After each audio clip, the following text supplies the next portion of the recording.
نحمدہ ونصلی ونسلم علی رسولہ الکریم اما بعد فاعوذ باللہ من الشیطان الرجیم بسم اللہ الرحمن الرحیم. ہر طرح جی واکھاण ان رحیم ऐं करीम रब जल जलालहू जे लाइ जेको इबादत जो अकेलो हक़दार आहे ऐं लखे करोड़े दुरूदो सलाम अल्लाह तबारक व ताला जे आख़िरी नबी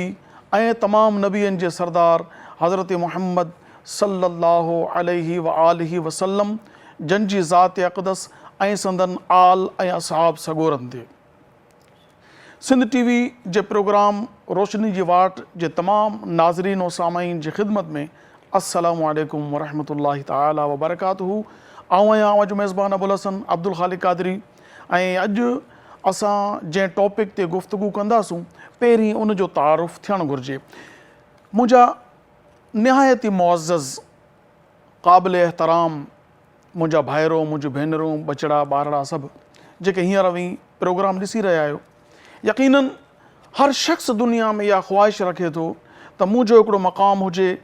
उन मक़ाम जी अहमियत हुजे, उन अहमियत खे मद्देनज़र रखे मुंहिंजा कुझु हक़ हुजणु घुरिजनि ऐं उन हक़नि जी पासदारी थियणु घुरिजे ऐं उन पासदारी जे तहत मुआशिरे जी बुनियादु रखी वञे ऐं अहिड़े तरीक़े सां मुआशिरे में हिकु हुकूक तलफ़ी खां हटी करे हुकूक जी अदायगी ते मबनी हिकु बहितरीनु मुआशिरो हुजे ताकी इंसान ज़ात हिन दुनिया में सुख जो साहु खणे. जेतिरा साह अल्लाह तबारक व ताला अता फ़रमाया आहिनि उहे समूरा साह हिकिड़ी प्यारी ज़िंदगी गुज़ारे ऐं अल्लाह तबारक व ताला जी बारगाह में हाज़िर थियण जे लाइ रुजू करे ऐं अबदी निंड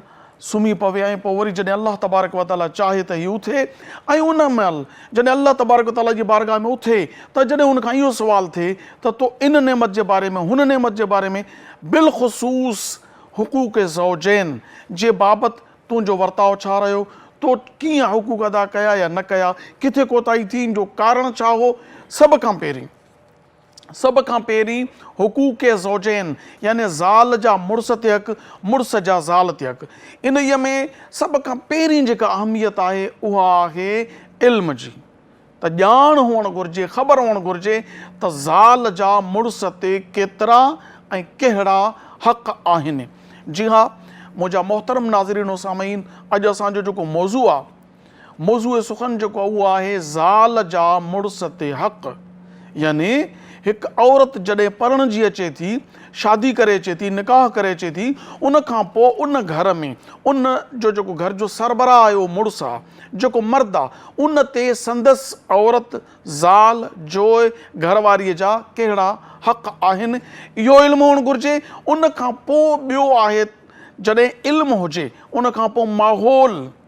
त छा उहो इल्म ते अमल करण जहिड़ो माहौल घर में आहे या न. इहे सभु ॻाल्हियूं अॼु असांजे गुफ़्तगू में मतिलबु असांजी हिन अॼोकी हिन कचहरी में अॼोकी हिन प्रोग्राम में कयूं वेंदियूं इनशाअल्लाह, ताकी असांजे ॾिसंदड़नि ऐं ॿुधंदड़नि जे ज़हन में हिकिड़ी सुठे तरीक़े सां ॻाल्हि ज़हन नशीन थी वञे त हक़ कहिड़ा आहिनि ऐं कहिड़े माहौल में उहे हक़ अदा थींदा ऐं जेकॾहिं न थींदा त उनजो नुक़सानु छा आहे ऐं थींदा त घर जो हाल कीअं हूंदो. सभ खां पहिरीं आउं अव्हां जी ख़िदमत में इंट्रो पेश करियां. इंट्रोडक्शन में अॼु असांखे कहिड़े मुअज़्ज़ज़ महिमान जेको आहे जॉइन कयो आहे ऐं कहिड़े सना ख़ान खां अॼु असां नातूं ॿुधंदासूं. अॼोके इन टॉपिक ते गुफ़्तगू करण जे लाइ जंहिं असांखे आलिम दीन जॉइन कयो आहे उनजो तारुफ़ सभ खां पहिरीं करायां त असांखे कंदकोट शहर सां ताल्लुक़ रखंदड़ मुफ़्ती मुमताज़ अली भंगवार साहिबु जॉइन कयो आहे. साईं अस्सलाम वालेकुम. वालेकुम अस्सलाम वरहमतुल्लाह. मोहतरम साईं अव्हां जी महिरबानी, अव्हां तशरीफ़ वठी आया ऐं अॼु इंशाअल्लाह तबारक व तआला तव्हां खां असां सैर हासिल गुफ़्तगू कंदासूं ताकी असांजे नाज़रीन सामाईन खे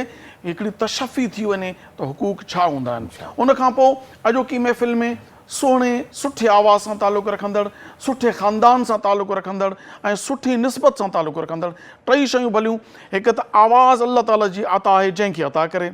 हिकु त उहो ॿी निस्बत त ही आली घराणे सां ताल्लुक़ रखे थो सैयद ज़ादो आहे ऐं टियों हिन जी निस्बत बि भली आहे जो क़ासिमी सिलसिले सां. जी हा सैयद महबूब अली शाह क़ासिमी अस्सलाम वालेकुम। माशाअल्लाह साईं जन जो ताल्लुक़ दादू ज़िले सां आहे, सो अॼु असां साईं जन खां पहिरीं हमद उन खां पोइ नात ॿुधंदासूं। जीअं अव्हांखे ख़बर आहे असांजे प्रोग्राम जी शुरूआत अल्लाह तबारक व ताला जे कलाम सां थींदी आहे, अल्लाह तबारक व ताला जी हमद सां थींदी आहे। सो अल्लाह तबारक व ताला जी शान में जेको कलाम आहे हमद, उहो पेश करण जे लाइ गुज़ारिश कंदुसि सैयद महबूब अली शाह कासमी साहब खे। सल्ले अला नबीना सल्ले अला मुहम्मदिन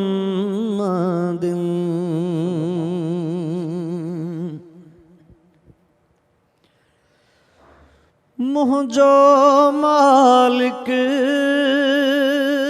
खुदा तू आही मुझो खालिक खुदा तू आही मुझो मालिक खुदा तू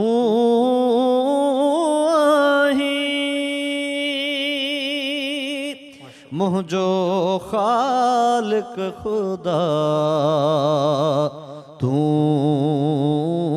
आही अल्लाह अल्लाह अल्लाह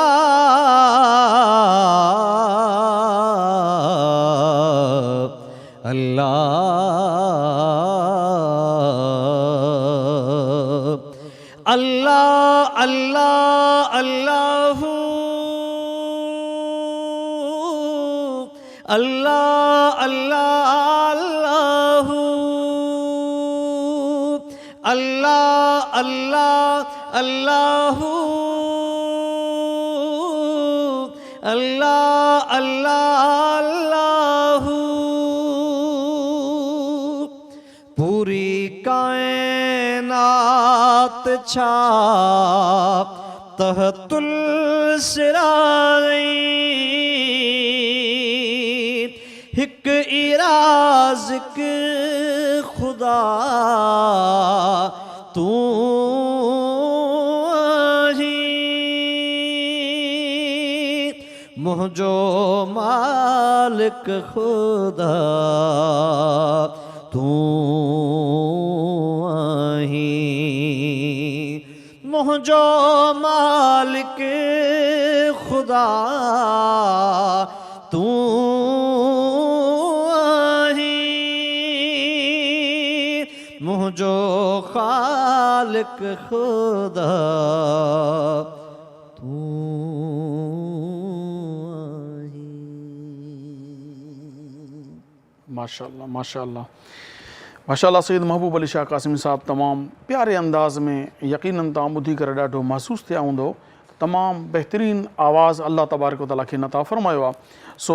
बिला ताख़ीर अॼु असां पंहिंजे टॉपिक ते गुफ़्तगू करण जे लाइ मुफ़्ती साहब सां गुफ़्तगू करियूं था। जी मुफ़्ती साहब, सभ खां पहिरीं त औरत लफ़्ज़ जी माना छा आहे ऐं औरत जो मक़ाम मुआशिरे में छा आहे, इन ते थोरो रोशनी विझो त पोइ वरी इन गुफ़्तगू खे अॻिते। बिस्मिल्लाहिर्रहमानिर्रहीम अल्लाहुम्मा सल्ली अला सय्यिदिना मौलाना मुहम्मद व अला आलिहि व अस्हाबिहि अजमईन। तो कुरान करीम में अल्लाह रब्बुल इज़्ज़त इरशाद फरमायो, या अय्युहन्नासु तक़ू रब्बकुमुल्लज़ी ख़लक़कुम मिन नफ़्सिन वाहिदा व ख़लक़ मिनहा ज़ौजहा।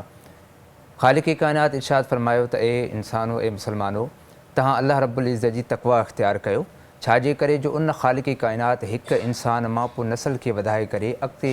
अची करे अहमियत खे ख़ालिक़ कायनात कुरान करीम जी मुख़्तलिफ़ आयतुनि में, जीअं सूरत निसा आहे, सूरत नूर आहे, अलहदा अलहदा सूरतुनि में, उन्हनि जी आयतुनि में ख़ालिक़ कायनात औरत जो निसा ऐं इमरात इन जो ज़िक्र कयो आहे। औरत बज़ाहिर इन जी माना आहे की का अहिड़ी शइ, क़ीमती शइ जेका लिकाइण वारी हुजे, जंहिंखे पर्दे में लिकायो वञे, ऐं अहिड़ी शइ मुक़द्दस शइ जंहिंखे अल्लाह रब्बुल इज़्ज़त जी हबीब सल्लल्लाहु अलैहि वसल्लम हदीस मुबारका में अल्लाह रब्बुल इज़्ज़त जी नेमतनि मंझां हिकु बहितरीनु नेमत बि क़रार ॾिनो आहे। ऐं ॾिठो वञे त औरत हर रूप में, जेकॾहिं उहा वालिदा आहे, माउ आहे, उहो अलहदा उन जी फ़ज़ीलत आहे, ऐं जेकॾहिं उहा भेण आहे त उन जी अलहदा फ़ज़ीलत आहे, जेकॾहिं उहा न्याणी आहे त उन जी अलहदा फ़ज़ीलत आहे, जेकॾहिं उहा घर वारी आहे त उन जी अलहदा फ़ज़ीलत आहे, जेकॾहिं माउ आहे त ख़ालिक़ काइनात अल्लाह रब्बुल इज़्ज़त इरशाद फ़रमायो त अल्लाह रब्बुल इज़्ज़त जे हबीब इरशाद फ़रमायो त तव्हांजी वालिदा जे क़दमनि जे हेठां तव्हांजे लाइ जन्नत आहे। उहो माण्हू जेकॾहिं जंहिंखे अल्लाह रब्बुल इज़्ज़त उन्हनि खे वालिदैन अता करे ऐं उहे हयाती में हुजनि, ऐं अल्लाह रब्बुल इज़्ज़त जे हबीब इरशाद फ़रमायो त तव्हां मंझां जंहिंजा वालिदैन ज़िंदा हुजनि ऐं तव्हांखे तौफ़ीक़ थिए त तव्हां इन्हनि जी ख़िदमत कयो त इन ख़िदमत करण जे बदिले में अल्लाह रब्बुल इज़्ज़त तव्हांखे हर हिकु ख़िदमत जे बदिले में तव्हांखे अजरो सवाब अता फ़रमाए छॾींदो। ऐं एतिरे क़दुरु बि आहे, ख़ालिक़ काइनात जे हबीब सल्लल्लाहु अलैहि वसल्लम इरशाद फ़रमायो त जेकॾहिं वालिदैन जे चहिरे खे को माण्हू हलंदे उथंदे घुमंदे फिरंदे ज़ियारत कंदो आहे त अल्लाह रब्बुल इज़्ज़त इन ज़ियारत जे सदक़े में हिकु हज जो सवाब अता फ़रमाए छॾींदो आहे। ऐं अहिड़े तरीक़े सां जेकॾहिं भेण आहे त उहा पंहिंजे भाउ जो भरिजलू थींदी आहे, उन सां ख़िदमत में हिकु घर में विहंदे कंदे हिकु बहितरीनु दोस्त बि आहे। जेकॾहिं न्याणी आहे त अल्लाह रब्बुल इज़्ज़त जे हबीब सल्लल्लाहु अलैहि वसल्लम इरशाद फ़रमायो त अल्लाह रब्बुल इज़्ज़त जंहिंखे 3 न्याणियूं अता कयूं हुजनि ऐं उन्हनि 3 न्याणियुनि मां जेकॾहिं परवरिश करे उन्हनि जी शादी कराए छॾे त ख़ालिक़ काइनात सल्लल्लाहु अलैहि वसल्लम जे हबीब फ़रमायो त उहो बरोज़े क़यामत जन्नत में मूंसां गॾु ईअं बराबरि हूंदो जीअं ही 2 आङुरियूं बराबरि आहिनि। उन खां पोइ रब हबीब सल्लल्लाहु अलैहि वसल्लम जे हिकिड़े सहाबी रसूल सल्लल्लाहु अलैहि वसल्लम अर्ज़ु कयो, या रसूल अल्लाह सल्लल्लाहु अलैहि वसल्लम जेकॾहिं 3 न्याणियूं हुजनि पर जेकॾहिं कंहिंखे 2 न्याणियूं हुजनि त उन जे बारे में छा हुकुम आहे? पाण करीम सल्लल्लाहु अलैहि वसल्लम इरशाद फ़रमायो त जेकॾहिं जंहिंखे 2 न्याणियूं हुजनि ऐं उन्हनि 2 जी परवरिश करे जेकॾहिं उन्हनि जी शादी कराए छॾे त उहो बि मूंसां जन्नत में ईअं गॾु हूंदो जीअं 2 आङुरियूं गॾु आहिनि। ऐं जेकॾहिं औरत घर वारी आहे त हदीस मुबारक आहे, मिशकात शरीफ़ जी हदीस किताब निकाह में पहिरीं हदीस आहे। पाण करीम सल्लल्लाहु अलैहि वसल्लम इरशाद फ़रमायो अद्दुनिया कुल्लुहा मताउन व ख़ैरुल मताए अल मरअतु सालिहा कमा क़ाल वसलाम। नबी करीम सल्लल्लाहु अलैहि वसल्लम फ़रमायो त दुनिया में हर शइ नेमत आहे, साज़ो सामान आहे ऐं तरह तरह जूं शयूं अल्लाह रब्बुल इज़्ज़त पंहिंजे हबीब जे सदक़े में पंहिंजे हबीब जे उम्मतियुनि खे अता फ़रमायो। ऐं सभ खां वधीक जेका नेमत आहे उहा नेक सालिहा घर वारी आहे। पर उहो माण्हू जंहिं करे उनखे का नेक सालिह घर वारी मिले त अल्लाह रब्बुल इज़्ज़त जी तरफ़ां उहा हिकिड़ी नेमत आहे त माण्हू खे घुरिजे त उन नेमत जो हद खां वधीक उन जो एहतराम बि करे, उन जो ख़्याल बि करे, तांजो अल्लाह रब्बुल इज़्ज़त इन जे बदिले में उन्हनि खे सभु अजर सवाब बि अता फ़रमाए छॾे। माशाअल्लाह मुफ़्ती साहब, हीअ त थी वियो औरत जो इंट्रोडक्शन। हाणे अचूं था पिया त ज़ाल जी ज़ौज जंहिं मर्द सां औरत जो निकाह थिए थो, सभ खां पहिरीं इन जी वज़ाहत करियो त निकाह में कहिड़ियूं कहिड़ियूं शयूं ज़रूरी आहिनि जेके थियणु घुरिजनि। इहो बि हिकिड़ो मतिलबु सुवालु आहे त निकाह में आम तौर ते असां वटि निकाह में जेको रस्मी आहे इहो त सुहिणो लिबास पाए, माइट घुराया वञनि, को फंक्शन कया वञनि, उन में जेको आहे सो इहे अजीबो ग़रीब। छा इहो ई निकाह आहे या निकाह जी बेसिक कुझु ॿी आहे? कहिड़ी कहिड़ी शयूं ज़रूरी आहिनि? तमामु बहितरीनु सुवाल। निकाह में जीअं हिन वक़्तु आम रिवाज आहे त हद खां वधीक ख़र्च जेको जंहिंखे फज़ूल ख़र्च में बि चई सघिजे त हद खां वधीक इसराफ़ कंदा आहिनि। उन खां पोइ उन जो को बि नतीजो बज़ाहिर नज़र कोन ईंदो आहे, हक़ीक़तनि बि नज़र कोन ईंदो आहे। जेकॾहिं ॾिठो वञे त पाण करीम सल्लल्लाहु अलैहि वसल्लम इरशाद फ़रमायो त बहितरीनु निकाह उहो आहे जंहिंमें ख़र्च तमामु घटि हुजे ऐं उन खां बदिले में जेको ख़र्च वधी इज़ाफ़ी आहे त उहो कंहिं मिसकीन खे वञी करे वलीमे जे बारे में पाण सल्लल्लाहु अलैहि वसल्लम इहो बि फ़रमायो त निकाह खां पोइ जेकॾहिं दावत में घुरायो था त उहो घर सभ खां बहितरीनु आहे जंहिंमें यतीम बि पलंदड़ हुजनि, यतीमनि खे बि खाधो खारायो वञे। ऐं अहिड़े तरीक़े सां हिन मुआशिरे में अॼुकल्ह ॾिठो वञे त जेकॾहिं पंहिंजा मिट माइट या ओड़े पाड़े वारा या अज़ीज़ क़रीब या दोस्तनि मंझां जेके माल मता वारा आहिनि उन्हनि खे त आदर भाव करे वॾे जोश ऐं जज़्बे सां उन्हनि खे भलीकार कयो वेंदो आहे। पर ॾिठो वञे त हिन वक़्त में कंहिं ग़रीब ऐं मिसकीन खे एतिरो माण्हू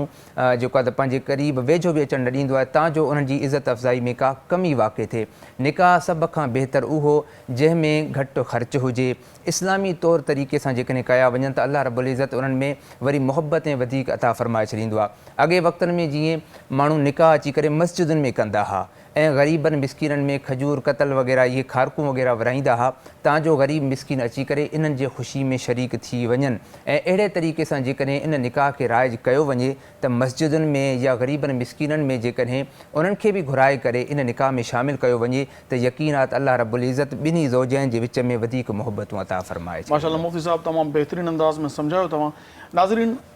नंढड़े हिकु ब्रेक जो वक़्तु थियो आहे, नंढड़ी साई था वठूं, इजो था वापसि वरूं, ऐं ॾिसंदा रहो सिंध टीवी जो प्रोग्राम रोशनी जी वाट।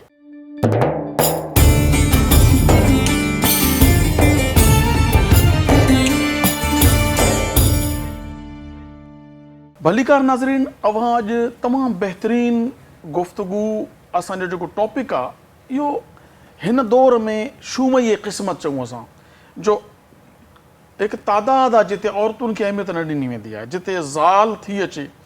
पंहिंजी न्याणी कंहिंजे घर में वञे त वॾो मान हूंदो आहे त मुंहिंजी धीअ जो हेॾो ख़्यालु हुजणु घुरिजे, हीअं थियणु घुरिजे, हीअं थियणु घुरिजे। पर जॾहिं ॿिए जी न्याणी पंहिंजे घर अचे थी पई त उनखे महज़ हिकु नौकराणी, हिकु ख़िदमतगार, सभ जी ख़िदमत करे, मुड़ुस जी बि करे, सस जी बि करे, सहुरे जी बि करे, ॾेर जी बि करे, निणान जी बि करे, मतिलबु त पोचो बि हाणे रद पचा बि करे। त अॼु ॿुधंदासूं त ज़ाल जा मुड़ुस ते कहिड़ा हक़ आहिनि ऐं ज़ाल जी हैसियत छा आहे जंहिंखे असां डिनाए कयो आहे, जंहिंखे इग्नोर करियूं था, जंहिंजे करे मुआशिरे में ख़राबी पैदा थिए थी ऐं हिकु मख़सूस तबिको औरत जो जंहिंजो हक़ सलब थियण जे करे वॾा ज़ुल्म जा वाक़ियात पेश थियनि था। मूंखे अल्लाह जी ज़ात में उमेद आहे त हीउ प्रोग्राम सिंध जे कुंड कुड़छ जे नंढे नंढे ॻोठनि खां वठी शहर जे वॾे वॾे इलाइक़नि ताईं पहुचंदो ऐं असांजा भाइर ॾिसंदा, असांजूं भेनर ॾिसंदियूं त इन में औरत जा यानी बिलख़ुसूस ज़ाल जा मुड़ुस ते कहिड़ा हक़ आहिनि। जी मुफ़्ती साहब, निकाह आम तौर ते जीअं मूं पहिरीं बि सुवाल ब्रेक खां अॻु में थियो त असां वटि जेको निकाह आहे उन जे लाइ ईअं सम्झो थो वञे पियो त पहिरीं बाबा निकाह छो नथा कयो साईं, अञा कमज़ोरी आहे, थोरो तयारी करियूं। छा तयारी कयूं? चेल ॿधूं। मिसाल चेल ॿधणु मुराद हिकिड़ो इस्तिलाही ॻाल्हि आहे त चेल ॿधणु मक़सदु इहो हूंदो आहे त एतिरो पैसो हुजे जो असां वॾा ख़र्च कयूं, टेंट लॻायूं, तरह तरह ताम हुजनि, मिट माइट घुरायूं, नियाणियूं घुरायूं वग़ैरह वग़ैरह, ऐं दोस्तनि खे घुरायूं, वॾो हिकिड़ो नालो थिए शहर में पाड़े में तयारु, वाह जो निकाह कयो फलाणे। छा इहो निकाह आहे, इहा शादी आहे या निकाह जा वाजिबात कुझु ॿिया आहिनि जेके पूरा थियणु ज़रूरी आहिनि? हीउ थिए न थिए को मसइलो न आहे। जी जिसे निकाह लाइ सभ खां पहिरियों त जीअं हदीस मुबारका में आहे त जेकॾहिं कंहिं घर में महसूसु कनि त हिते को रिश्तो आहे त सभ खां पहिरियों सुन्नत तरीक़ो आहे इहो आहे त उन ॾे ख़ुतबे निकाह वञी करे पेश कनि, यानी रिश्तो घुरनि, ऐं रिश्ते घुरण महिल उन जी त उन जा वालिदैन बि राज़ी हुजनि लाज़मी आहिनि, उहे वालिदैन उन्हनि जा राज़ी थियनि। उन खां पोइ जॾहिं निकाह जो मौक़ो अचे त उन में ॿ गवाह हुजनि, जंहिंमें ॿ गवाह आदिल मर्द मुसलमान हुजनि, ऐं जेकॾहिं ॿ मर्द न आहिनि त पोइ हिकु मर्द हुजे, ॿ औरतूं आदिला हुजनि। उन खां पोइ ख़ुतबो हुजे, ख़ुतबे खां बाद में जॾहिं निकाह जी रस्म थी वञे सुन्नत तरीक़े जे मुताबिक़ ख़ुतबो वाजिबु, ख़ुतबे खां पोइ जॾहिं इहो निकाह जॾहिं थी वञे हक़ महर उहो बि लाज़मी आहे। जी हक़ महर बि वाजिबु आहे, उन जो बि ज़िक्र, हालांकि हक़ महर जो ज़िक्र क़ुरान करीम में बार बार आयो आहे। क़ुरान करीम में इहो बि आहे त जेकॾहिं कंहिं औरत जी हक़ महर आहे उहो उन मुड़ुस जे मथां वाजिबु उहो अदा करे, जेकॾहिं नथो करे त बरोज़े क़यामत या पोइ जेकॾहिं उन वफ़ात थी थो वञे त उन जी छॾियल माल मां कर्ज़ जे तौर ते यानी उहो बि माफ़ु न थींदो, उनखे कढी करे उन औरत जे हवाले कयो वेंदो। त इहे वाजिबात उन खां पोइ जीअं तव्हां ॻाल्हि कई त अॼुकल्ह जेको आहे त वलीमे तौर ते या दावतूं करे करे मख़सूस माण्हुनि खे सॾाए करे ऐं उन जी जेको आहे त ख़िदमत कयो वेंदो आहे। हालांकि अॼुकल्ह जे वक़्त में इहो वलीमो न सॾिजे, इहो माना हिकु ॾेखाव चइजे त जेकॾहिं ओड़े पाड़े वारनि मंझां कंहिं वलीमो करे ॾेखारियो, वॾा ख़र्च कयूं, वॾनि माण्हुनि खे घुरायूं, त वरी छा कंदा आहिनि जो उन ॿिए पासे वारा उन खां वधीक करण जी कोशिशि कंदा आहिनि, जंहिंमें इसराफ़ बि आहे ऐं माल ज़ाया थियण जो ख़दशो ख़ौफ़ बि हूंदो आहे, रिज़्क़ जी बेहुरमती बि थींदी आहे। इन तरीक़े सां बहितर उहो आहे त जेकॾहिं हर माण्हूअ खे उन वलीमे में सॾायो वञे, तव्हांजो हिकु निकाह ख़ुशी आहे, ख़ुशी में सभु अमीर तोड़े ग़रीब सभु जेकॾहिं अची करे उन वलीमे में शामिलु थी वञनि त इन में अल्लाह रब्बुल इज़्ज़त जी रज़ा सभ खां वधीक। अच्छा, हिकिड़ी ॿी ॻाल्हि त कुझु कपल्स यूनिवर्सिटीज़ लाइफ में, कॉलेज में या कंहिं बि कंबाइन जेको मखलूतियत अॼुकल्ह आम थी वई आहे उते राज़ी थी था वञनि पिया, वालिदैन खे राज़ी करणु ज़रूरु नथा सम्झनि। छा शरीयत में वालिदैन जी रिज़ा बि लाज़मी आहे या उन जी का परवाह न आहे? त हदीस मुबारका में जेकॾहिं फ़िक़्ह में ॾिजे, फ़िक़्ह हनफ़ी जे मुताबिक़ वालिदैन जी रज़ामंदी कंहिं वक़्त में ज़रूरी बि आहे। उहो इन तौर ते जॾहिं कुफ़ो में हमपल्ला हुजनि, बराबरी हुजनि ॿिन्ही ख़ानदाननि में, त उन में जेकॾहिं हिक ॿिए में घटितर हुजनि त पोइ वालिदैन जी जेका त रज़ामंदी लाज़मी आहे। हिकिड़े हदीस मुबारक में रसूलुल्लाह सल्लल्लाहु अलैहि वसल्लम इरशाद फरमायो त जेकॾहिं का बि औरत आहे, का बि छोकिरी आहे, पंहिंजे वालिदैन जी रिज़ा जे बग़ैर वञी करे कंहिंसां निकाह थी करे त उनजो निकाह बातिल आहे, बातिल आहे, बातिल आहे। इन जो मतिलबु इहो आहे त जेकॾहिं छोकिरी का वॾे घराणे जी हुजे, छोकिरो घटि तबिके जो हुजे, या छोकिरो कंहिं वॾे घराणे जी हुजे, छोकिरी घटि तबिके जी हुजे, त अॻिते हली करे उन्हनि जे वालिदैन खे को तानो ॾियण जो को ख़ौफ़ हुजे या उनजी इंसल्ट या बेइज़ती वग़ैरह जो को उनसुर पातो वञे, त इन सूरत हाल में उनजो निकाह जेको आहे त वालिदैन जी रिज़ा उन शइ में लाज़मी आहे। पर हदीस में ईअं बि आहे, इस्लाम में ईअं बि आहे त औरत जेकॾहिं बालिग़ थी वञे, का छोकिरी बालिग़ा थी वञे, त उहा पंहिंजी वात वकील पाण आहे। जेकॾहिं कुफ़ो में बराबरि हुजनि त इन सूरत हाल में पोइ इजाज़त बि आहे, पर पोइ बि वालिदैन जी रज़ामंदी उन्हनि लाइ वठणु लाज़मी सूरत हाल। न इहे हिकिड़ो सुवालु आहे जी त जंहिं माउ पेट में रखियो, पालियो, तातियो, वॾो कयो, परवरिश कई, तरबियत कई, तालीम ॾिनी, जी वॾे मनसब ते पहुचायो, जंहिं पीउ उस में, गर्मी में, सर्दी में तकलीफ़ूं सठियूं, सभु कुझु बर्दाश्त करण खां पोइ उन पंहिंजी न्याणी खे हिन मक़ाम ते पहुचायो, हाणे 4 ॾींहंनि जी कंहिंसां छा सलाम दुआ थी वई, माउ पीउ जी का अहमियत ई न रही, उन्हनि खां पुछा ई न। जेकॾहिं माउ पीउ खे राज़ी करे रिश्तो कजे त छा इहो बहितर हूंदो, या बसि उन्हनि जो कमु ड्यूटी उन्हनि कई, बसि पोइ जेको पाण खे पसंदि अचे उहा शादी करे वेही रहिजे? पहिरीं ॻाल्हि त इहा आहे त पहिरियों जंहिं हुन छोकिरी जो जंहिं छोकिरे सां वास्तो थियो, हिकु त शरई तौरु उहो वास्तो ग़लति, छाजे करे जो निकाह करण में एतिरे क़दुरु आहे, एतिरी इजाज़त आहे त हिकु नज़र सिर्फ़ु छोकिरी खे ॾिसे या छोकिरी छोकिरे खे ॾिसे, उन्हनि जी पसंदि जो उनसुर इन तरीक़े सां त सिर्फ़ु हिकु दीद विझण जी उनजी इजाज़त आहे। बाक़ी जॾहिं बि को रिलेशनशिप थिए त पोइ कंहिं हिकु ॾींहं जी ॻाल्हि न हूंदी आहे, पोइ उन में घणियूं ॻाल्हियूं घणा ॾींहं लॻी वेंदा आहिनि राब्ते में। उन खां पोइ मुसलसल वाक़ियात हर शइ थी करे पोइ वञी करे इन निकाह ताईं पहुचंदा आहिनि। त पोइ इन सूरत हाल में जेके वालिदैन जंहिं पाले करे, ख़र्च करे करे, ॾुखड़ा सही करे जॾहिं पंहिंजे न्याणी खे वॾो कयो, त उन खां पोइ जेको आहे त उहा जेकॾहिं हिकु क़दम खणे थी त वालिदैन खे तकलीफ़ जो सबबु आहे। ऐं जेकॾहिं का बि औरत आहे, का बि छोकिरी आहे, पंहिंजे वालिदैन खे तकलीफ़ थी ॾिए त पोइ यकीनन तव्हां ॾिठो वेंदो त हदीस मुबारक में ईअं बि आहे त रिदल रब फ़ी रिदल वालिदे व सख़्तिल रब फ़ी सख़्तिल वालिदे। जेकॾहिं को बि माण्हू पंहिंजे वालिदैन मंझि या वालिद साहिब खे नाराज़ थो करे त उहो उनखे नाराज़ नथो करे, हक़ीक़त में उहो पंहिंजे रब खे थो नाराज़ करे। वालिद जी रिज़ा अल्लाह जी रिज़ा आहे। त इन सूरत हाल में वालिदैन जी रज़ामंदी लाज़मी आहे। अच्छा, औरत जा मुड़ुस ते, ज़ाल जा मुड़ुस ते हुकूक छा? इन हुकूक में खाद ख़ुराक, नानो नफ़क़ा ऐं इलाज मुआलिजो, घरदारी,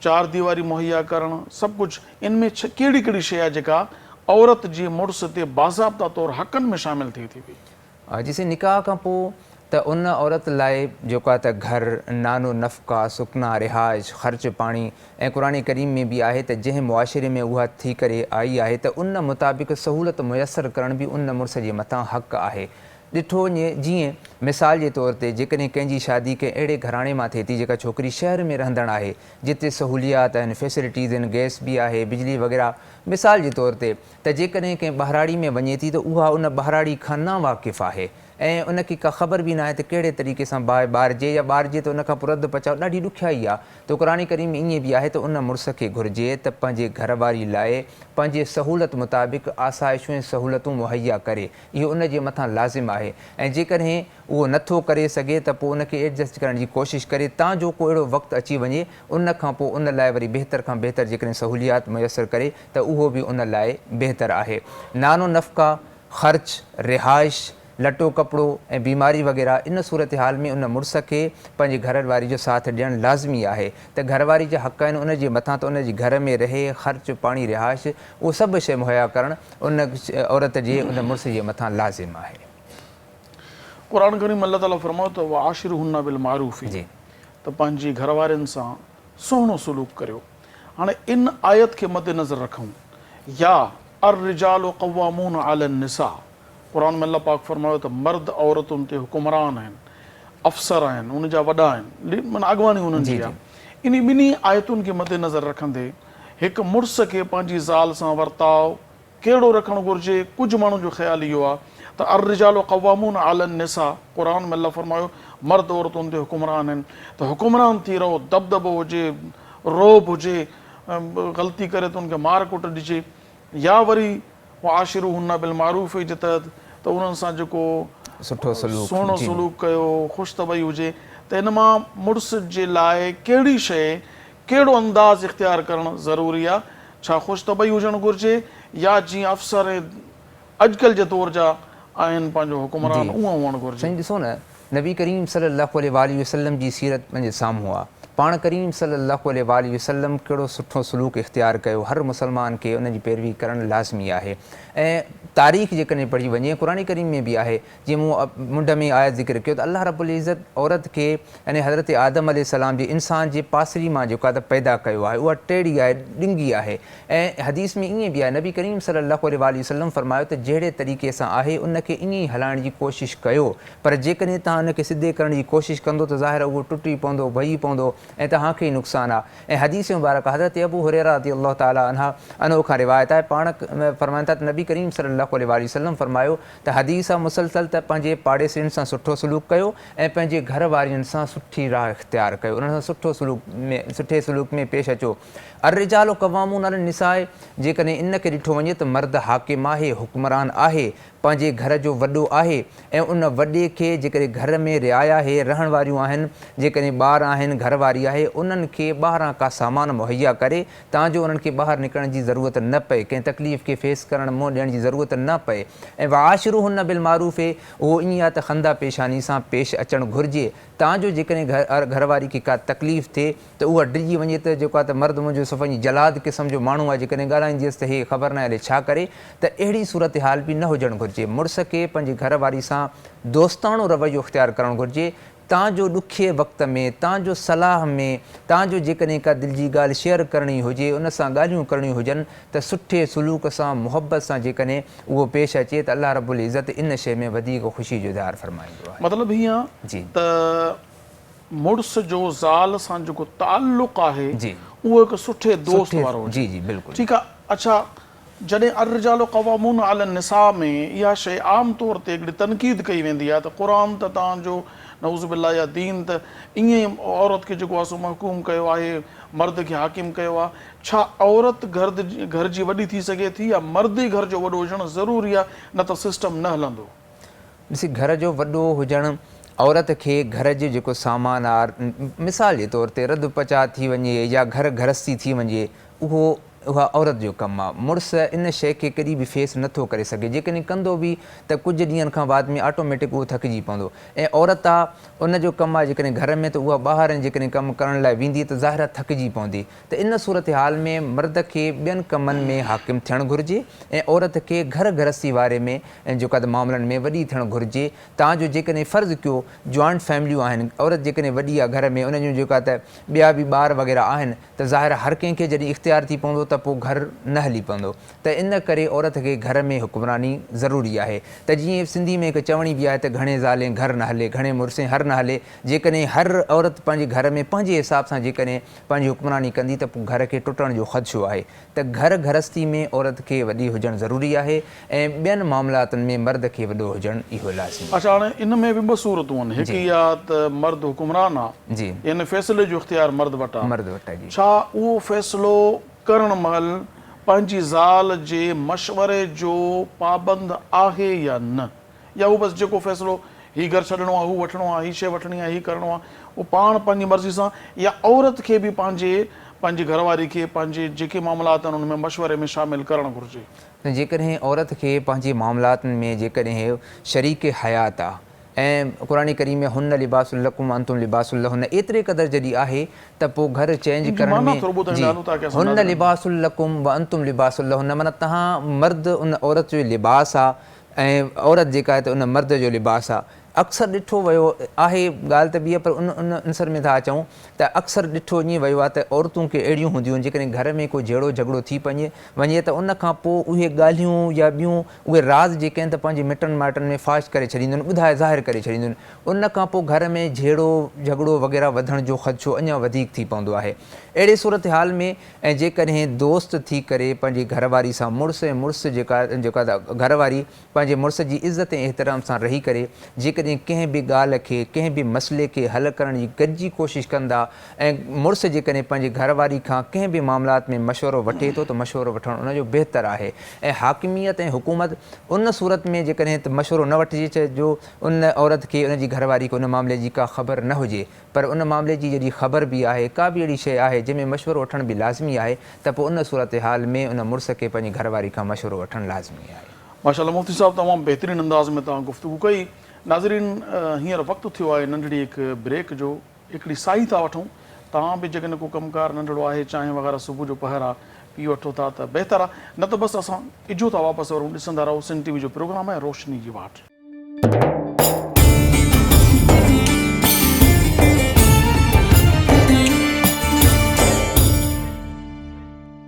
भलीकार नाज़रीन, अवां ॾिसी रहिया आहियो सिंध टीवी प्रोग्राम आहे रोशनी जी वाट ऐं अॼु असां जंहिं टॉपिक ते ॻाल्हाए रहिया आहियूं अवां जो सवाल बि हिकु आयल आहे उहो बि कंदासूं। अॼु असांजा मुफ्ती साहब मौजूदु आहिनि, मौक़े जो फ़ाइदो वठंदासूं ऐं अचो त असांजी गुफ़्तगू जेका हली रही हुई उन में हिकु सवाल अञा बि हिकु सवाल रहियल आहे, उहो करे पोइ नाज़रीन जे सवालात जी तरफ़ वधूं था पिया। जी मुफ्ती साहब, औरत खे असांजे मुआशिरे में हिकिड़ो वॾो ज़ुल्म ऐं तशद्दुद जो शिकार कयो वेंदो आहे। मुड़ुसु ईअं सम्झंदो आहे त शायदि जेका पराई नियाणी मुंहिंजे घर में आई आहे त इहा मां ज़ाल करे नाहे वरिती, घरवारी करे नाहे वरिती, बल्कि हिकु ख़रीद कयल ग़ुलाम जी बानियूं हूंदियूं आहिनि, मां बानी करे वरिती आहे। पोइ उनखे मार ॾियां, उनखे ज़दोकोब कयां, रतो रत कयां, मथो फाड़ियां, उनजी रत कढां, उनखे ज़लील कयां, ख़्वार कयां। मुंहिंजी मर्ज़ी आहे, मुंहिंजी ज़ाल आहे, न मूंसां सोहरो ॻाल्हाए, न मूंसां ससु ॻाल्हाए, न मूंसां सालो ॻाल्हाए, न मुंहिंजो कोई भाउ मूंखे रोके, मुंहिंजी मर्ज़ी आहे, मुंहिंजी ज़ाल आहे, मूंखे जीअं वणे तीअं कयां। आया के इस्लाम में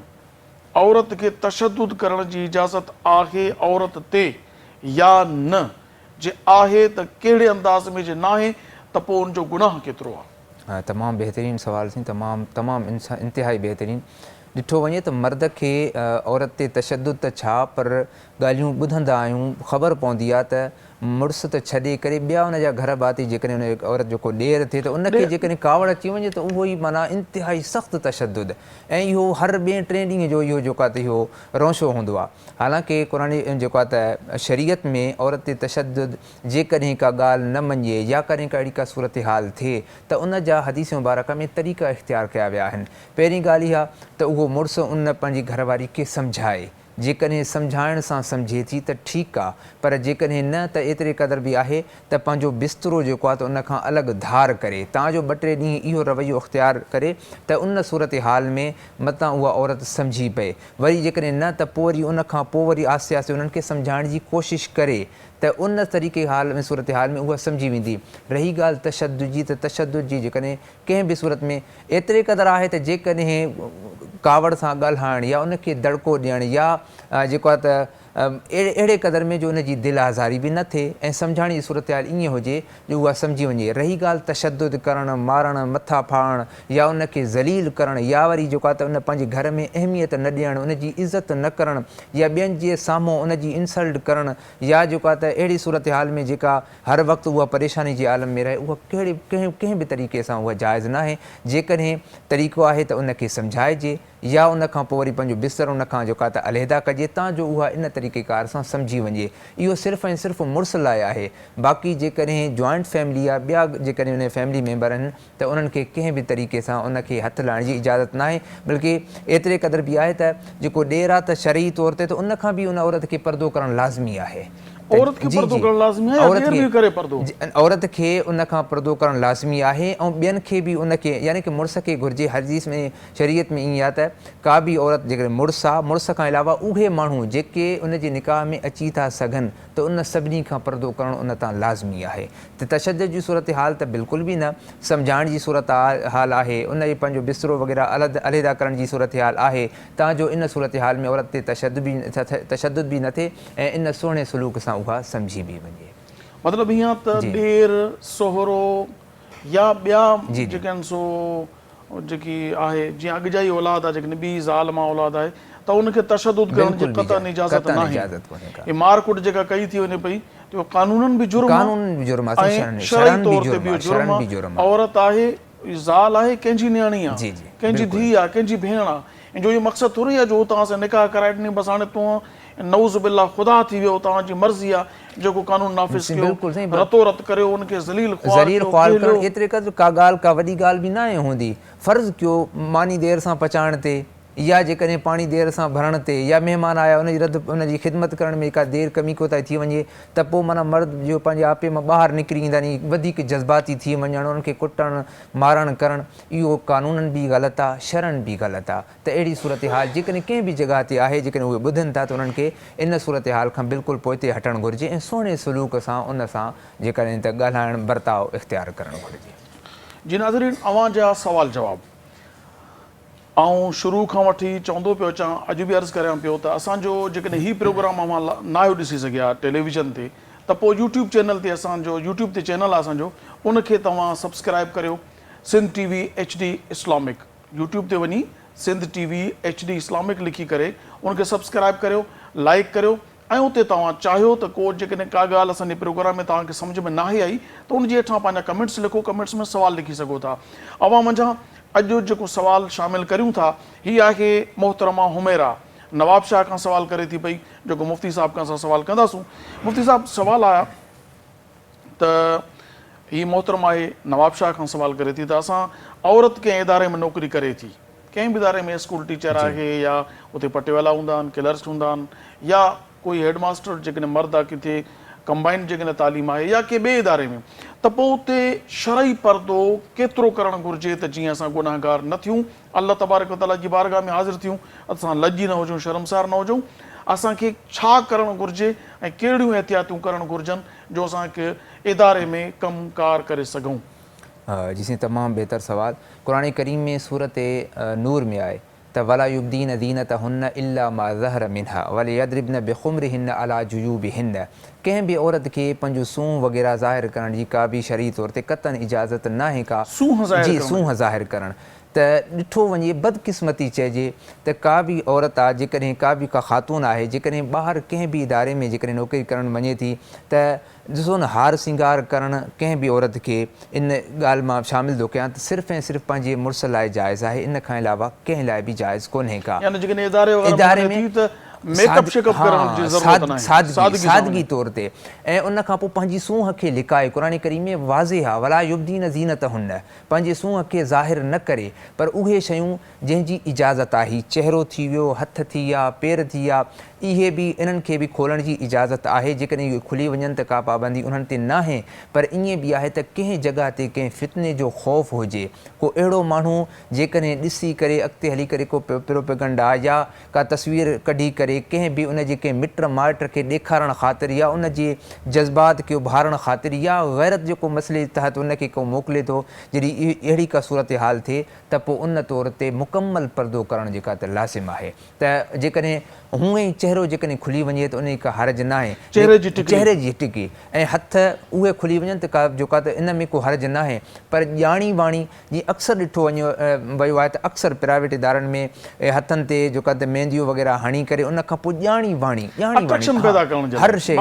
जेकॾहिं इहा ॻाल्हि आहे त पोइ क़तन बि जाइज़ न आहे, उहे बि लिकियल लाज़मी हुजनि। ऐं जेकॾहिं अहिड़ी का सूरत हाल न आहे त सादगी सां वञी करे कंहिं बि इदारे में कमकार वग़ैरह करे थी त पोइ एतिरे हद ताईं इजाज़त आहे। इन खां अलावा पंहिंजे सूंहं खे जेका त ॾेखारणु या जेकॾहिं का अहिड़ी का सूरत हाल आहे, एतिरे क़दुरु बि हदीस में आहे त का अहिड़ी ख़ुशबू बि इस्तेमालु न करे जो उनखे को ॿियो को मर्द उनखे जेका त महसूसु करे सघे। कहिड़ी ख़ुशबू आहे? ख़ुशबू जा बि क़िस्म हूंदा आहिनि छा? त का मर्द इस्तेमालु करे, औरत करे, जेकॾहिं औरत ज़ाहिर बदबूदार त थियण जी इजाज़त न आहे। बिल्कुलु, हालांकि ॾिठो वञे त अॼुकल्ह इन्हनि स्टोरनि ते ख़ुशबू उहे आहिनि त मर्द आहे उनजी ख़ुशबू जेकॾहिं इस्तेमालु करे त उहा चइजे त ज़्यादा फैलजण वारी औरत न, जी जी, जीअं आम तौर ते अंबर जूं टिकियूं मिलंदियूं, जी जी, उहा ख़ुशबू फैल बि न आहे, जिस्म ताईं महसूसु वेझो न अचे, तेसीं ताईं न ईंदी, परे ताईं न हूंदी। छो त अॼु असां वटि ईअं थिए थो त हिकिड़ो अट्रैक्शन जे लाइ जीअं मां ई घिरां त पूरे इदारे खे ख़बर पइजी वञे त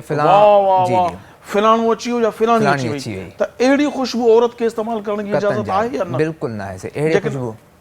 जेकॾहिं का औरत करे थी त गुनाहगार आहे। उनजी वजह आहे मर्द खे बि हुकुम आहे त पंहिंजी अखियुनि खे जेको आहिनि त तव्हां हेठां में करे हलो, पंहिंजी दीद खे हेठि रखो, झुकायो, तव्हांजो कंहिं मुस्लमान औरत ते तव्हांजी दीद न पए ऐं औरत खे बि हुकुम आहे त तव्हां पंहिंजे सूंहं खे लिकायो। एतिरे क़दुरु बि आहे जेकॾहिं ऑफिसनि में कमु थियूं कनि उन्हनि ते इहो लाज़िम आहे त पंहिंजे ॻाल्हाइण में मिठास मेठाण पैदा न कनि ताजो अॻियों को मर्द यानी हुजे लहजो लिबास अहिड़ो न हुजे जो धारियो मर्द धारियो ॾिसी करे त उनखे महसूस थिए त जेकॾहिं हा इन शइ खां एतिराम लाज़िम मेरा नवाब शाह खां जेको मुंहिंजो सुवाल हुयो त कंहिं बि इदारे में कमु करियो थियूं त तव्हांखे न अहिड़ी ख़ुशबू इस्तेमालु करणी आहे जंहिंसां ॿिया मर्द धारिया तव्हांजे अट्रैक्ट थियनि, न वरी अहिड़ो लिबास पाइणो आहे जंहिंसां तव्हांजी हुस्न तव्हांजी सूंहं ज़ाहिर थिए, न ई वरी अहिड़ो अंदाज़ इख़्तियार करिणो आहे ॻाल्हाइण जो धारिया तव्हांजी तरफ़ मुतवजे थियनि ऐं अट्रैक्ट थियनि। अव्हांजो लहजो हुजे सफ़ाईअ बि न जो बदअख़लाक़ पर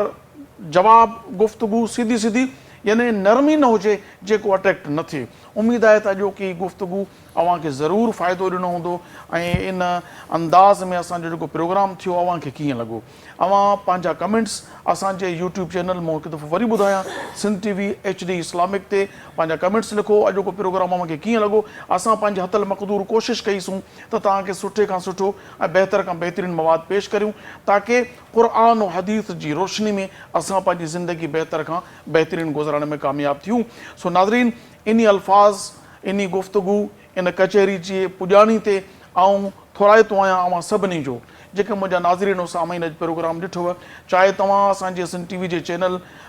ते ॾिठो या तव्हां असांजे यूट्यूब ते तव्हां ॾिठो आहे इहो या तव्हां असांजे फेसबुक जे पेज ते ॾिठो आहे, तव्हां सभिनी जी महिरबानी तव्हां ॾिसो था, असांखे ख़ुशी थिए थी। असां तव्हां लाइ प्रोग्राम कंदा आहियूं, तव्हां ॾिसो था, असांजे लाइ इहो गंज आहे, असां लाइ ख़ुशी आहे। सो सभिनी नाज़रीन ऐं सामाईन जी महिरबानी शुक्रियो। ऐं उन खां पोइ अॼोके महिमान मुफ़्ती मुमताज़ अली बंगवार जो बि आउं थोराइतो आहियां जो हू पंहिंजो एतिरो पंधु करे असां वटि तशरीफ़ वठी आया, ऐं सैयद महबूब अली शाह कासमी ज़िले दादू सां तालुक़ु रखनि था उनजी बि महिरबानी जेके तशरीफ़ वठी आया। अव्हां सभिनी खे इन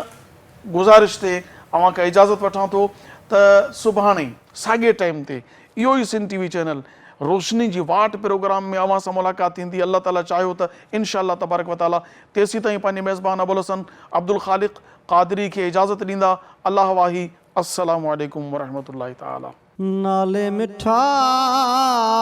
ॾाढो मिठड़ो वा तुंहिंजो नाम,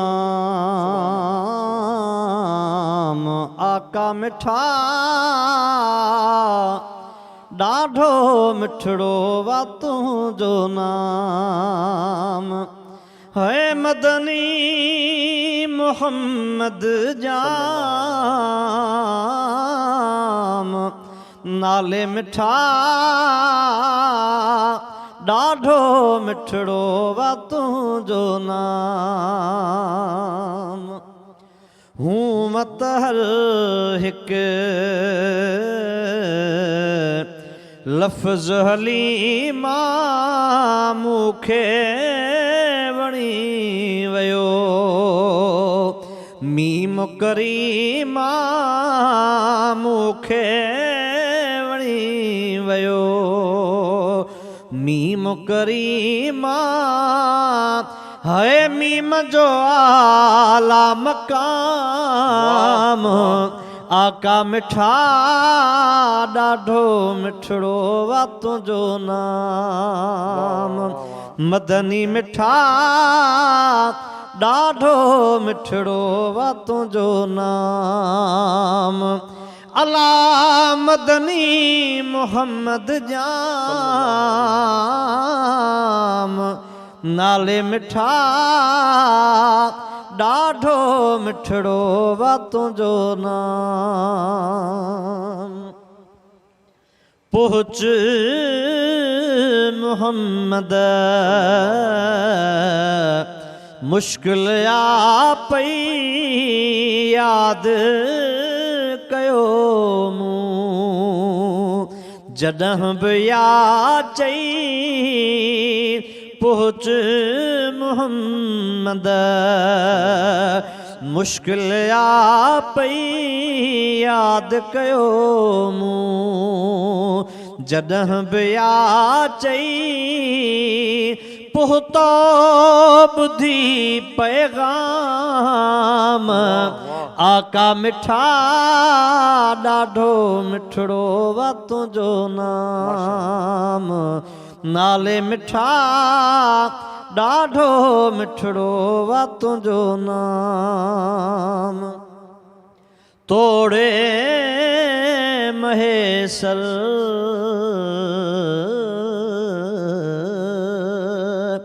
कुछ बि न ॼाणे सिंधड़ीअ में तब सभ को सुञाणे तोड़े महेसल कुछ बि न ॼाणे सिंधड़ीअ में तब सभ को सुञाणे इज़तूं मिलन पयूं जाम आका मिठा ॾाढो मिठड़ो वा तुंहिंजो नाम मदनी मिठा ॾाढो मिठड़ो वा तुंहिंजो नाम अला मदनी मोहम्मद जाम आका मिठा ॾाढो मिठड़ो वा तुंहिंजो नाम